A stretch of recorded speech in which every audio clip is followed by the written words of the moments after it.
Greetings, Warlords. Welcome to Saga Thursday, the show all about the Skirmish Miniatures game from Studio Tomahawk. I'm joined by Robbie for a faction review. How's it going, Robbie?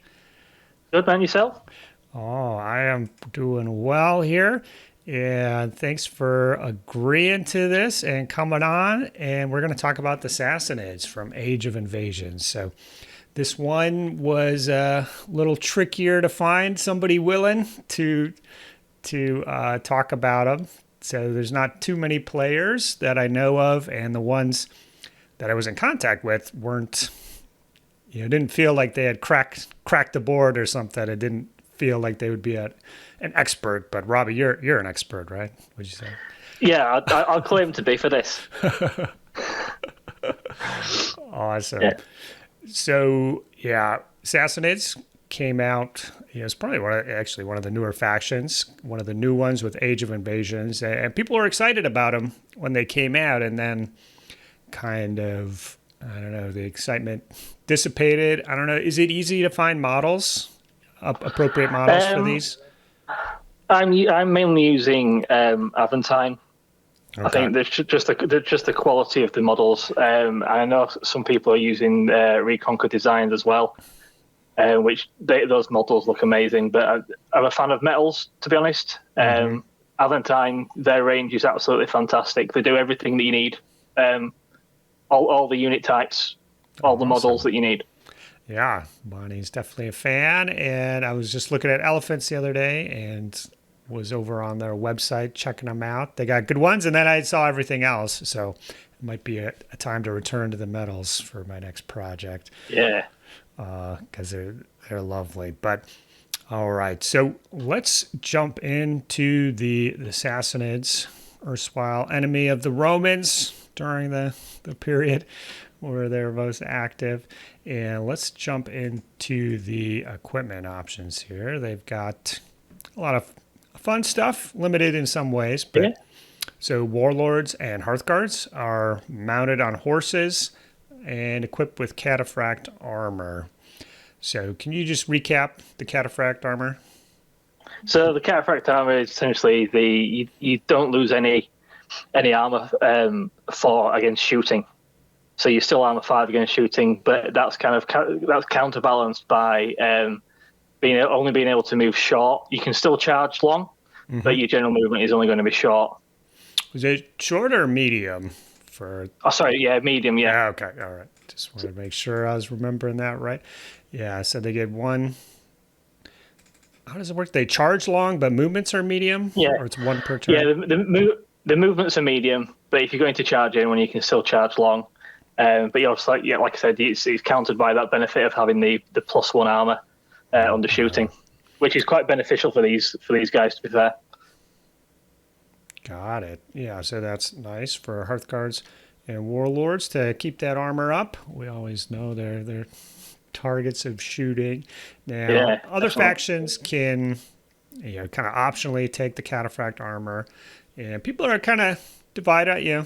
I think it's good. I don't think it's bad. Sometimes that double L threat range for the cav is pretty juicy. So, do you wish you could get regular mounted guys? I think these guys have enough on the board to be able to counter that. To be honest, I do know a couple of people that aren't kind of against taking the Hearthguard because of that reason, but I think the board supports it. Okay, cool. Well, if we go down to warriors, we'll see they're mounted on the regular horses right there. So you still got the speed, and then they can be equipped with composite bows. So they're either mounted or mounted with composite bows. No foot sloggers. No. Interesting. Now levies can be equipped with bows. Now, interesting. Can be. Does that mean they just get the foot slogger levy too? No special they get equipment? both. You get a choice of both, which is quite good. Nice. Depending on sort of if you come up against any scenarios where you might need to capture objectives or anything, then they're pretty steady takes for that, to be honest. Excellent. Yeah. So when I was first looking at it didn't look like anything could close ranks, but we got those foot slogger, no special equipment levies. Oh, I'm definitely a fan of those guys. And then on the bottom here, a Sassanid warband can recruit elephants. I love to see it. So this is the only faction in Age of Invasions bringing an elephant. And do you like to take the elephant, Robbie? Yes, sometimes two. All right, yeah. And I'm pretty sure that you can actually recruit with these guys up to half the points that you have in elephants. So you could probably take 3 if you really wanted. 3. Would that be just madness? Pachyderm madness? Absolute madness. I wouldn't recommend it personally, but it could be fun. It'd be worth trying. Okay. Yeah, we'll take a look and see how the board supports the elephants. So I think most Saga boards that can take an elephant usually have a few tricks they can pull specifically with the elephant. So we'll see how the Sassanids can do it. So you got a ton of options here between the warriors and levy, especially elephants or not. So we were kind of chatting before, it's one of those war bands where there probably isn't one right way to do things. But what do you think like a good starting point would be for somebody jumping in? Currently, I've been getting quite a lot of luck with just taking one elephant, just for that threat of and that insecurity that you don't want to attack it, you don't want to send your Hearthguard in there, you don't want to send anything mounted near it. 2.5 points of warriors, a point of levy bows, and 1.5 points of Hearthguard, just to have a bit of a sledgehammer. Nice. So those warriors with bows or not, or a mix? Composite bows. Okay. When we get into the board, it supports them really, really well. I've probably got one of the best shooting abilities that you could probably do, I reckon. Oh, cool. Glad to hear it. Yeah, I'm going to throw it out there. It's probably one of the best, best individual shooting ability that you could probably do. Well, I can't wait to jump in and check that out. So, yeah, that's cool to hear about composite bows. They're kind of a trickier equipment choice, and kind of like the elephants, you usually need something on the battle board to kind of really jazz them up a little bit. So I guess you just, I don't know, you set the standard pretty high there. We're going to see the best shooting ability ever in the game of Saga. Yeah, I'll stand by it until I'm told any different. But it's an individual shooting. I know there's a lot of guys out there that can perform like multiple shots, which is just like insane. But as an individual shooting ability, I think there's a couple of things on here that are pretty top, to be honest. All right. Well, sounds good. Let's jump over to the battle board. And I'll just mention up top that the elephants are activated like warriors. So that can change between boards. Carthaginians, Indians can, kind of activate them like Hearthguards, but just warriors for these guys. So, yeah, nothing wrong with that, but I just wanted to mention it. And at least about half of the boards, they forget to put them on there, period. So it's good to see they put the activation right on there. Okay, well, jumping right up, Ahriman's Curse. Shooting ability using an uncommon or a rare. The enemy suffers a -1 penalty to its defense dice. If you use a rare, they also gain no benefit from cover. Ooh, nice. Yeah. That is juicy. So, uncommon with a little -1. How does this work out for you? Quite well. I mean, they're having to save on a 5, which is always a bonus, isn't it? When you have to increase the unit, how the unit defends. Mm-hmm. So yeah, and especially, I'm sure there's times to use the rare there. Somebody in heavy cover, going from +1 armor, blocking on 3s, to no armor bonus and blocking on 5s. Nothing. That's the difference there. It's pretty good. So how big are the composite bow warrior units that they're running? Little annoying ones, or like a big? Like 10, I try run them in a 10 or 12, okay. Like a point or a point and a half. So real big. So you're rolling 5 or 6 dice usually. So yeah. This one, more dice you're rolling, the more juicy that -1 is going to be.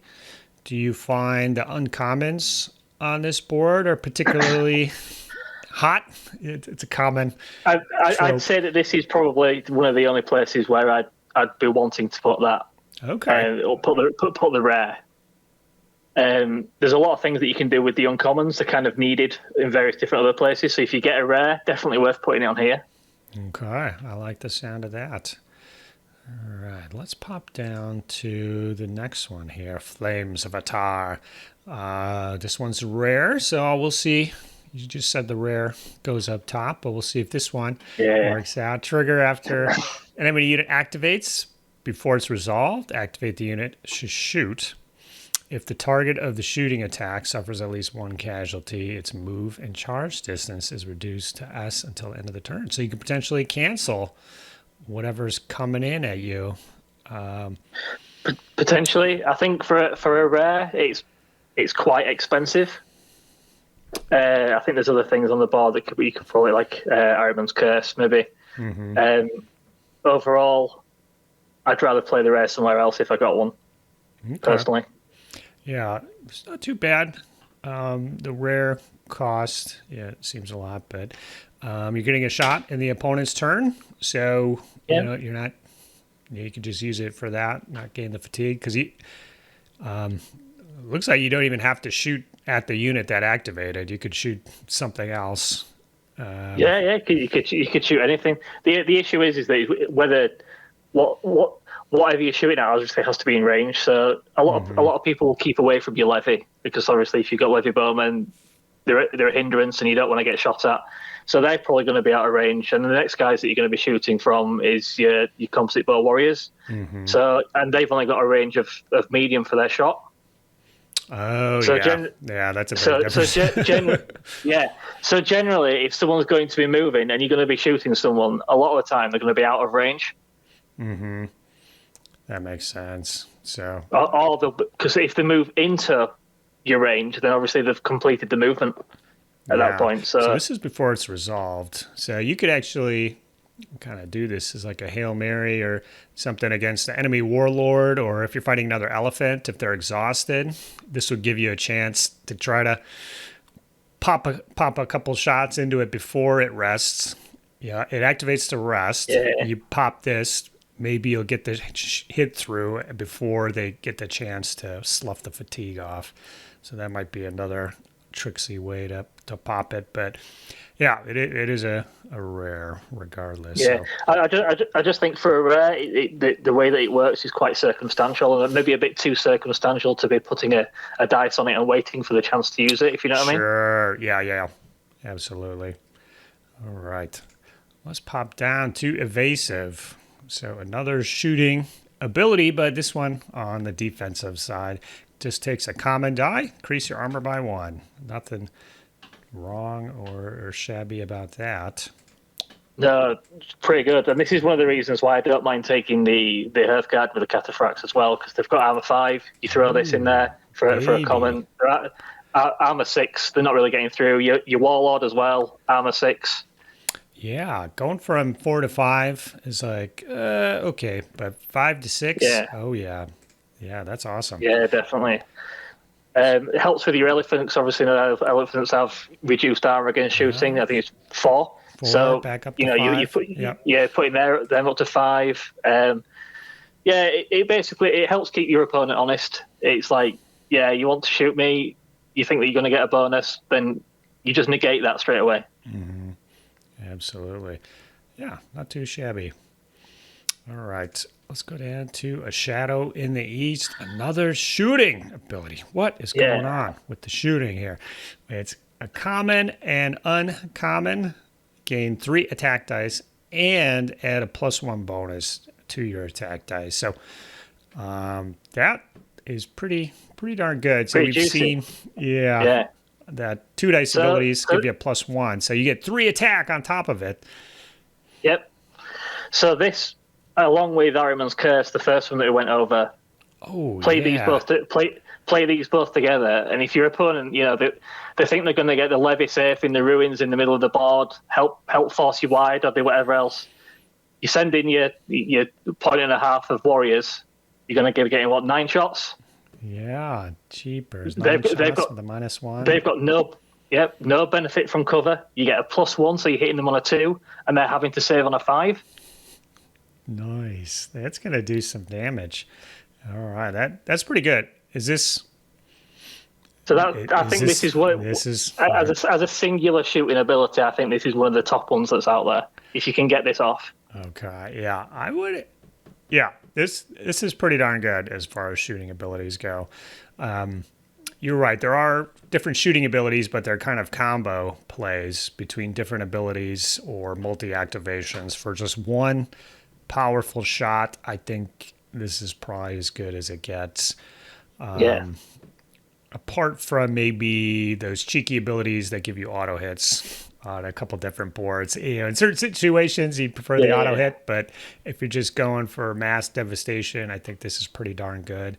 And I like that play of they think their levies are safe, but you're smacking them on 2s, and they're saving on 5s. And gosh, I just really hate levies, and anything that will devastate them brings me joy. So I think this is a good one. And it's a quick way to get your opponent to lose a Saga dice as well, because you're going to be going in 1.5 of warriors. You've got 9 shots there going in. Throw maybe a couple in the combat bonus just to get those extra hits going. Yeah, especially if it's your big play and you popped that first one with the -1. So every extra one is a +1, -1. And even just the combat bonus, try to juice that up. Yeah, because you get 9 shots. The 7.5 hits. They're gonna kill 5-ish maybe, but if you get a little lucky, you can do it. And if you soup up a combat bonus, you can probably take them out in one go. Yeah, they're either going to be gone or they're not going to cause her any bother anymore. Yeah, it makes a big difference to the opponent when the levy are down to like 6, 7. It's 3 shots, 4 shots. It becomes a little trickier to put that dice over there to activate them because they're not getting the bang for the buck that they would if they were unhurt. So awesome. I like that. I like that idea there. I mean, you could put the rocky ground down yourself, in a perfect spot for them to lure them in, just to punish them. False sense of security. Yeah, definitely. Yeah. Okay. All right. Let's pop down to Second Wind. I like the name of this ability. I don't know why, but common, uncommon, orders reaction. Remove 1 fatigue from a friendly elephant or unit without ranged weapons. So that's elephants or, well, not sure shooters, but everything else.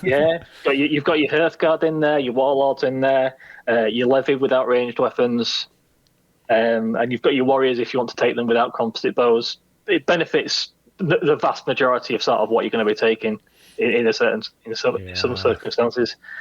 And it's also orders and orders reaction. And I think with the changes of rules, you can probably play this and put another dice on it to play it in your opponent's turn as well.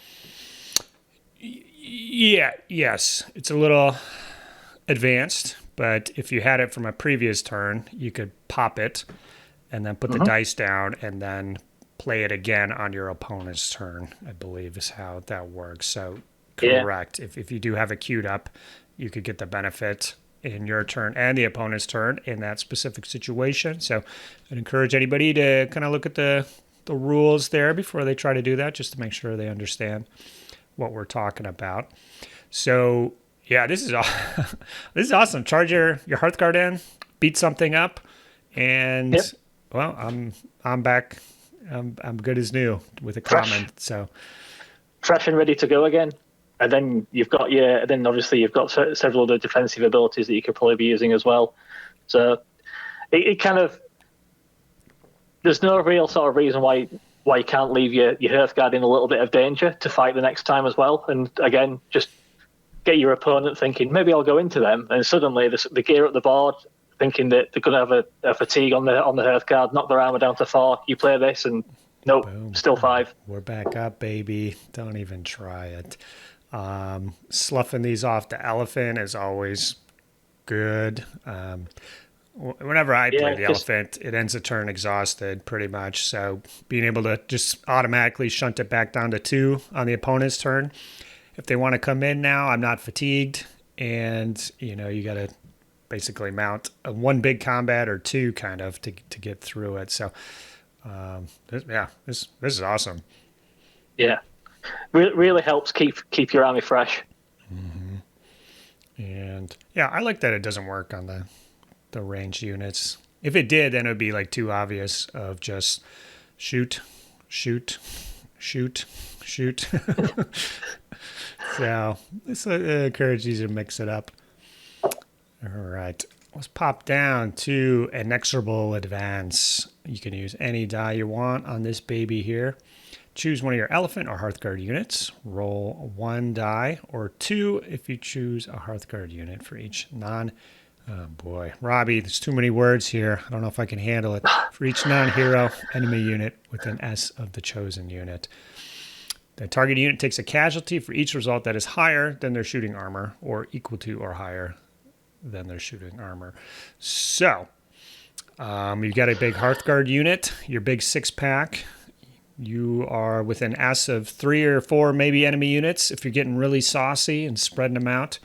And you'll roll 2 dice for each. So you can kill 2 per unit then with the Hearthguard, right? Am I reading that right? Yeah, if you roll right, you're going to be doing all right. And obviously, if you go for the rare, it's equal to their armor value. But it's not. This isn't really something that I'd be wanting to play very often. To be honest, I think that there's dice better served elsewhere. To be honest with you, Rodge. Yeah, this is very circumstantial. When you might be playing this, and the chances are that when you do need to play this, you've probably picked something else to put your dice on anyway, so you probably wouldn't have it queued up. Mm-hmm. So, yeah, I definitely don't like 1 die for the Elephant.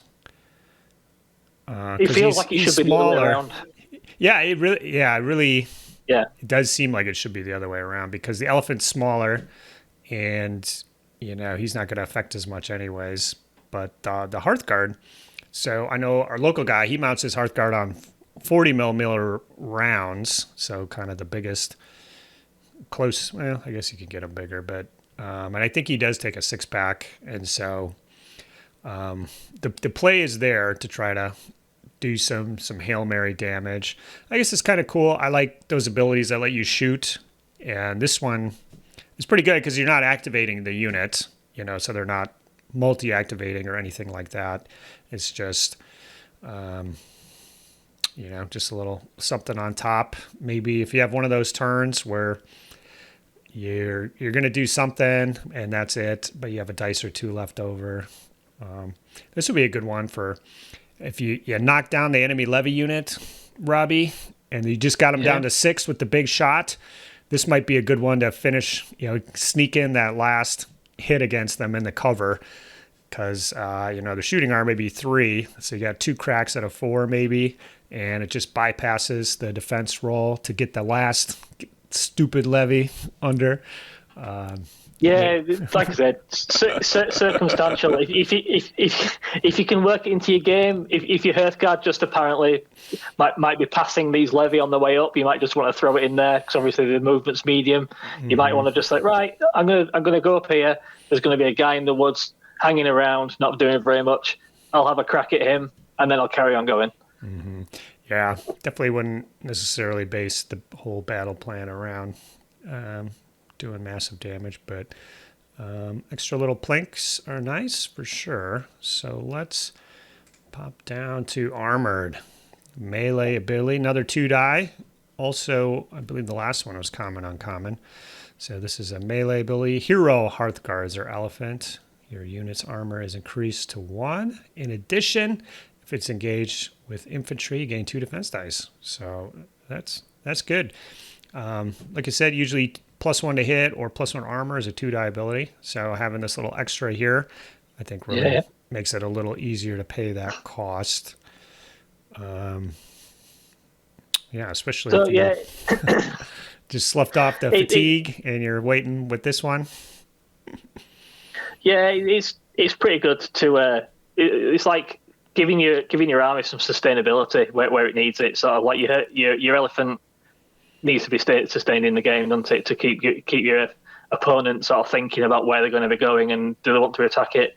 Your Hearthguard, if you're running them in a 6, you've got a big sledgehammer there. Do they want to go attack it when you're upping their armor to a 6 and they're going to be getting 2 defense dice? Probably not, unless you've got some serious abilities to bring that armor back down.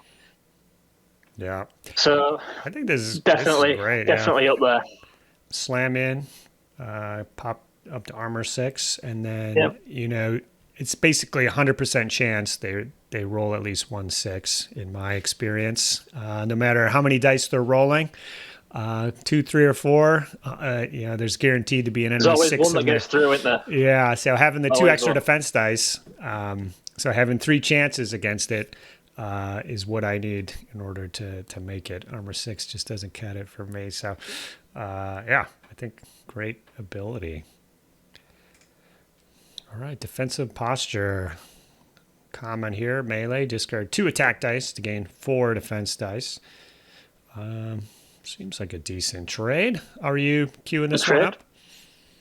Yeah, it's pretty good. I usually use this for maybe a bit more of the old like defensive. Like if I've charged up there with my Hearthguard, I've gone in, I've gained some extra defense dice, I've increased my armor, I've done whatever else that I need to do. There's a couple of other abilities which gain attacks as well, which we'll go through.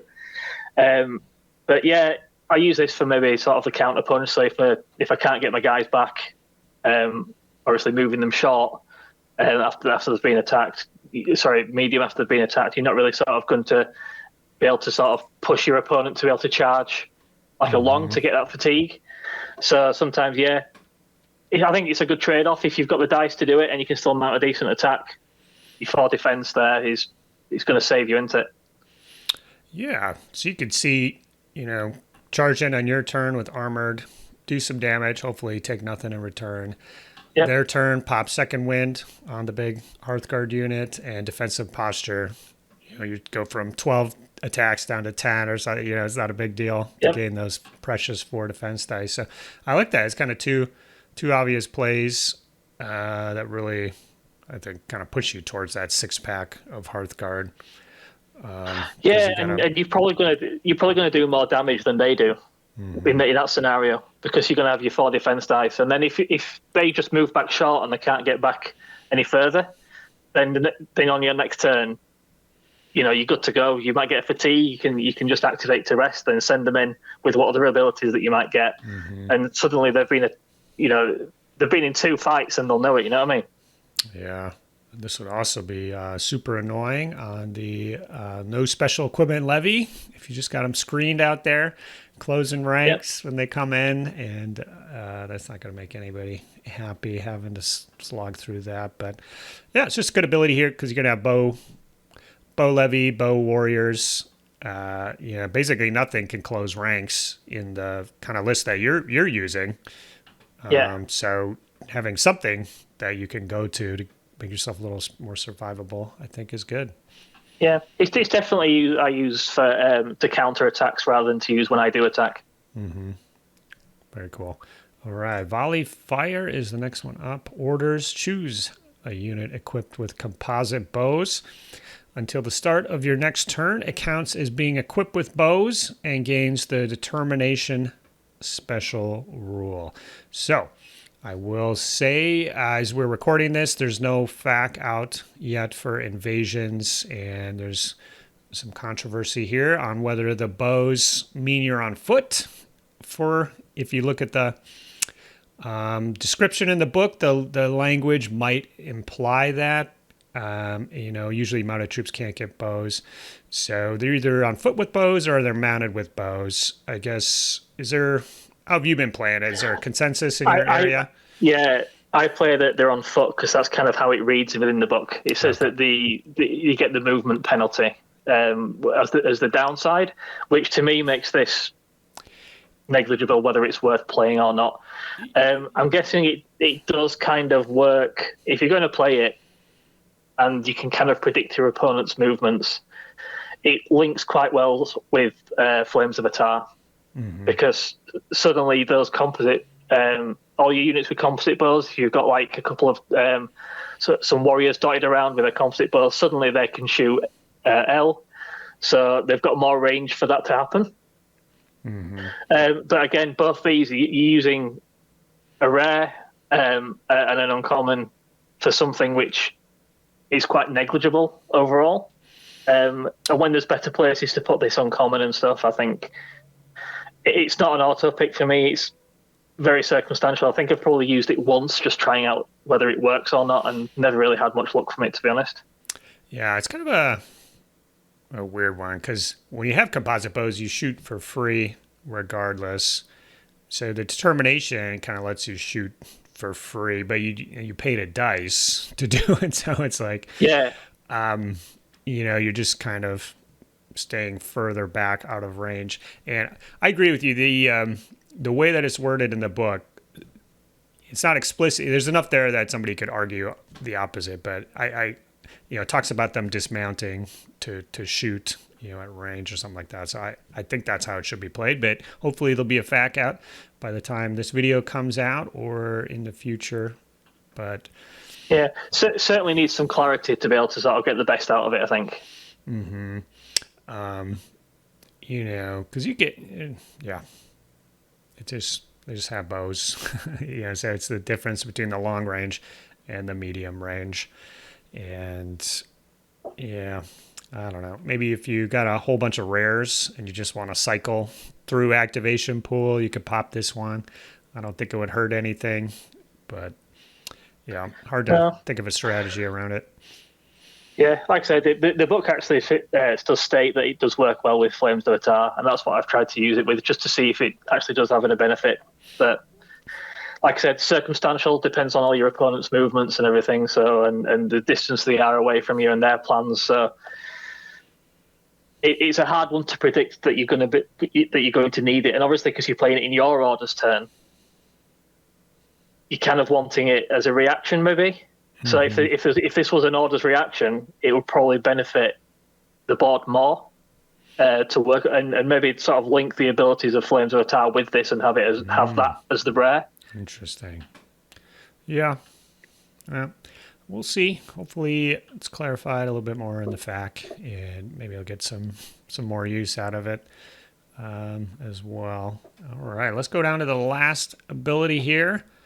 Great Deeds, melee, using that uncommon. If your unit has no range weapons, it gains 4 attack dice. Very nice. Otherwise, it gains 2 defense dice. That's okay. 1 for 2 there. For an uncommon, though. So are you able to sneak this one in, or? Yeah, this is one that I quite like using, especially with the Hearthguard. My usual plan is to get in there with the warriors with composite bows, whittle those guys down a bit where I can, and send the cataphracts in. Usually with this ability, getting the 4 extra dice and then getting armor to up my armor by 1 and getting the 2 extra defense dice. So you're going in there with your cataphracts, 16 dice to hit, an extra 2 to defend. They're having to hit you on 6s, you're hitting them on whatever they've got. It's a bit of a sledgehammer, really. Yeah. 4 attacks for 1 die. Nothing to sneeze at if you don't need the uncommon elsewhere. So, yeah, interesting board overall. So you do have a lot of shooting, but you got defense, shooting defense, some fatigue management. The one thing that's kind of missing is like a multi-activation. So using that's where these guys fall down. Yeah, the composite bows are kind of screaming to have some sort of multi-activation to combo with those, is what we've seen on other boards. And so if you're going to do hit and run shooting, you kind of got to do it manually and spend your dice to move, your dice to move back. So I could see how this isn't like Mongols, or where you have a bajillion little 5-pack of composite bow guys. You really just can get away with one big unit or a big unit of bow to deliver those excellent attacks. Yeah, having the banner as well with the composite bow guys. Yeah, just so you can go up there with a dice or with We Obey, whatever you need to do. Get your huge shooting going with Ahriman's Curse and a Shadow of the East. Bring them back, and then on your next turn, so they're out of dodge, and then remove your fatigue the next turn, and then you're good to go again. Saves you a die. That's the worst. Yeah, having to rest, then move, and then you come back. There's like 3 dice, and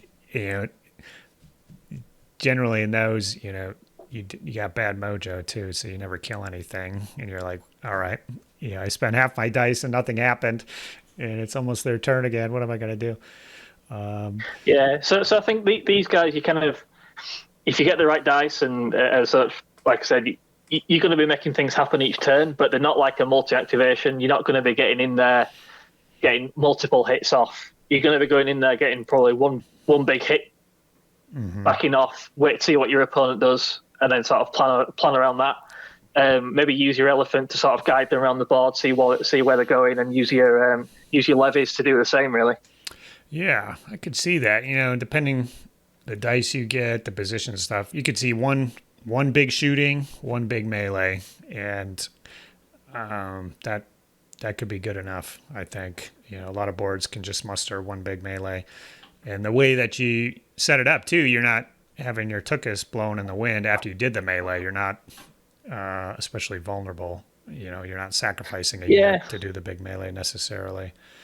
Yeah, you've got your second wind in there to keep you fresh, and you've got defensive posture in there to get your defense dice up.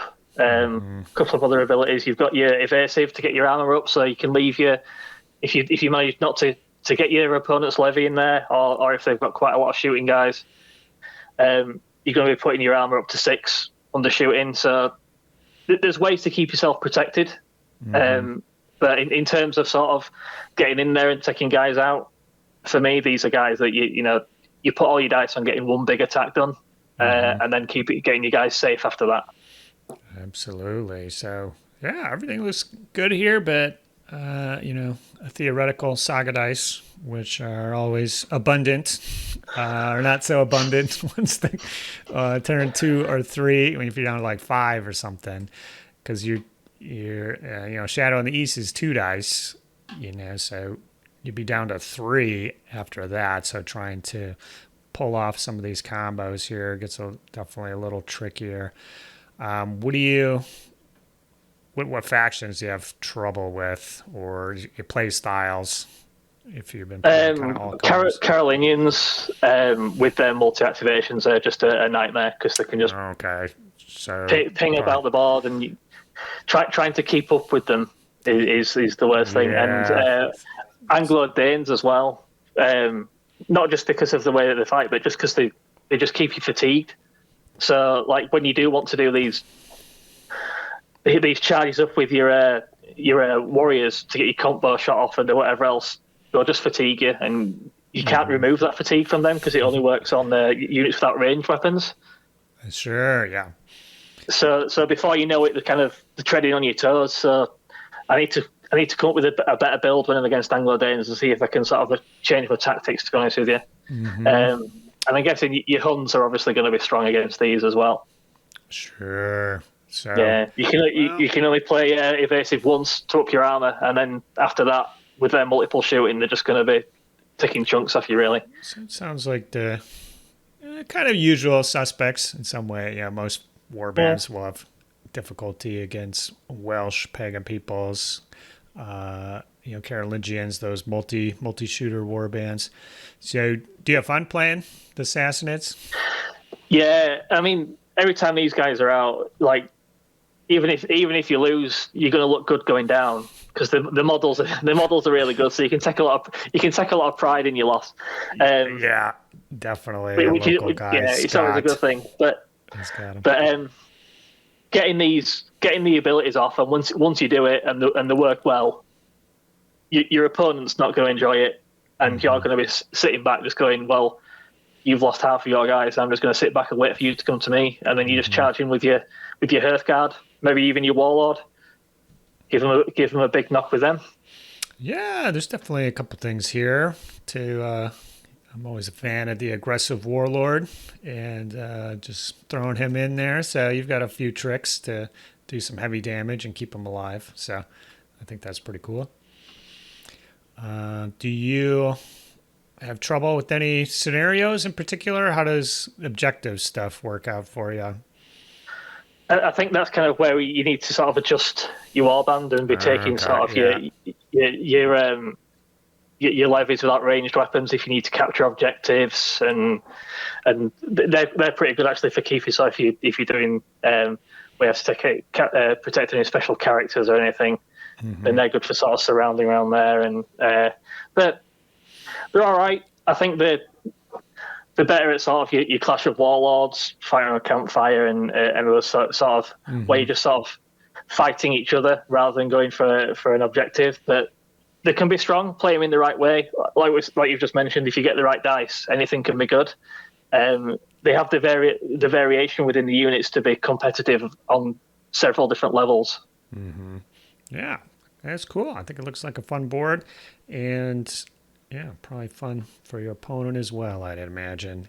Do you have a Merc unit that you like to throw in when it's Merc time for the local events? I've tried Deserters a few times. They're pretty good.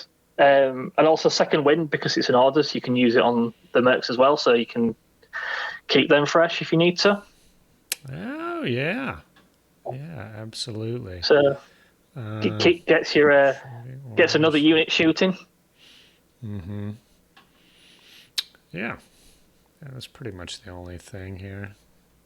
That would I don't think there's any others. Yeah, just looking at the wording and everything. Yeah, nothing too obvious. There's no others that really, the other mercenary units that I really sort of gel with this warband, to be honest with you. I just think that if you're going to take any, the Deserters are a good fit.